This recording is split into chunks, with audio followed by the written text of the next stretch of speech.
បាទជំរាបសួរបងប្អូនទាំងអស់គ្នាបាទថ្ងៃនេះគឺលោកគ្រូសូមលើកយកមេរៀនមួយនិយាយអំពីreading បាទការអានអត្ថបទបាទអំពីប្រជាជន Incas បាទអញ្ចឹង Incas people បាទនិយាយអំពីប្រជាជនបាទដើមនៅប្រទេសអាមេរិកអ្នកនរគ្នាបាទអញ្ចឹងរូបនេះគឺជារូបបាទជនជាតិដើមរបស់អាមេរិកណាអ្នកនរគ្នាគឺគេស្លៀកពាក់សម្លៀកពាក់បែបហ្នឹងបាទខុសពីយើងដែរបងស្តៀងពីយើងដែរបាទស្តៀងពីយើងដែរណាអ្នកនរគ្នាបាទប៉ុន្តែយើងបែបភ្នងនេះគឺគេបែបរបស់គេបែបនេះអានេះគឺសម្រាប់គេអ្នកមានគេមានសម្លៀកពាក់ពណ៌បែបហ្នឹងហើយសម្លៀកពាក់នេះគេធ្វើចេញពីនេះសត្វនេះបាទសត្វ lemurs បាទវាធ្វើចេញពីសត្វនេះណាបាទខ្ញុំមកខាត់ពេលសូមមុនបងប្អូនគ្នាបាទចូលមើលអត្ថបទបាទនេះគឺជាអត្ថបទដែលយើងបាទលើកមកបរិញ្ញាជូនបងប្អូនបាទអំពីបាទ Incas បាទ Incas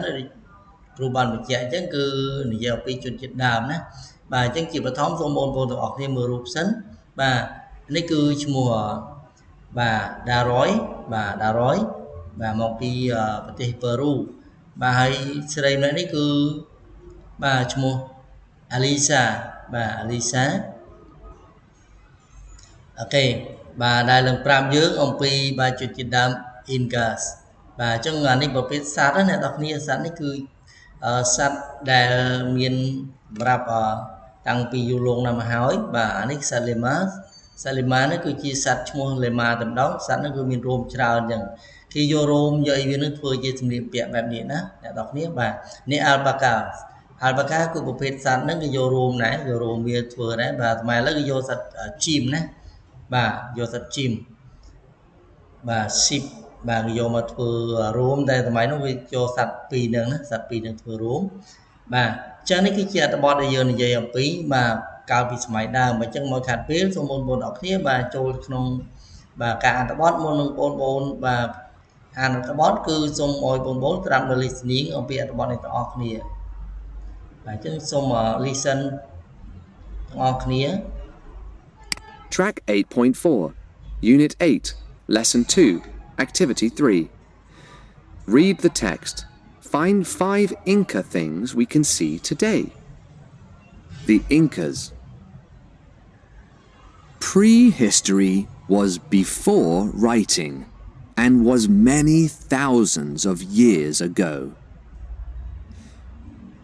Some people didn't have writing, but they had lots of other things. Let's learn about the Incas of South America. Where did they live? What did they wear? And what did they do? I'm Dario. I'm from Peru. And I'm Alessa. We want to tell you about the Incas. The Incas lived in the Andes Mountains. They wore clothes made from the wool of llamas and alpacas. You can see llamas and alpacas in the Andes today. Llamas are bigger than alpacas. They've got longer faces and ears like bananas. Rich people wore clothes with lots of colors. Women wore long dresses. Did you know the Inca emperor wore a new shirt every day? The Incas made beautiful gold necklaces. They made gold coins and sculptures too. បាទអ្នកនរគ្នាបាទបន្តពីអ្នកនរគ្នាបានត្រាប់នៃការអានអត្ថបទនេះហើយបាទអញ្ចឹងសង្ឃឹមថាបងប្អូននឹងចេះអានណាបាទអញ្ចឹងពេលនេះឥឡូវលោកគ្រូសូមអាននៅបកប្រែបញ្ជាក់ជូនបងប្អូនម្ដងទៀតមុននឹងបាទបងប្អូនសាកល្បងអានរៀនអានខ្លួនឯងណាបាទអញ្ចឹងសូមអានតាមចិត្តអ្នកគ្នា Prehistory was before writing and was many thousands of years ago បាទអញ្ចឹងprehistory មានន័យថាបុរេប្រវត្តិណាអ្នកនរគ្នាបុរេប្រវត្តិបាទនិយាយទៅបុរេប្រវត្តិហ្នឹងតាំងពីសម័យមុនអញ្ចឹងបុរេប្រវត្តិគឺជាបាទមុនពេលនៃការសរសេរអញ្ចឹងសម័យបុរេប្រវត្តិហ្នឹងតាំងពីអត់ទាន់មានការសរសេរបាទយើងមានតែរូបមើលតែរូបអីចឹងណាអ្នកនរគ្នាបាទអញ្ចឹងម្ដងទៀតបាទបុរេប្រវត្តិ គឺបានកាត់ឡើងមុនពេលការសរសេរក៏មានបាទរាប់ពាន់ឆ្នាំកន្លងផុតទៅ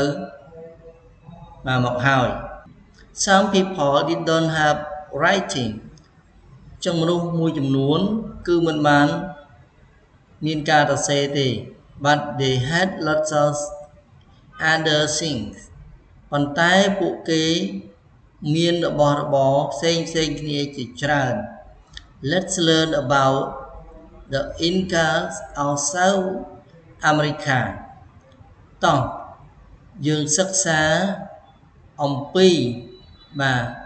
ប្រជាជន Incas នៅក្នុងអាមេរិកខាងត្បូងអូខេបើចឹងមើលកន្លែងនេះ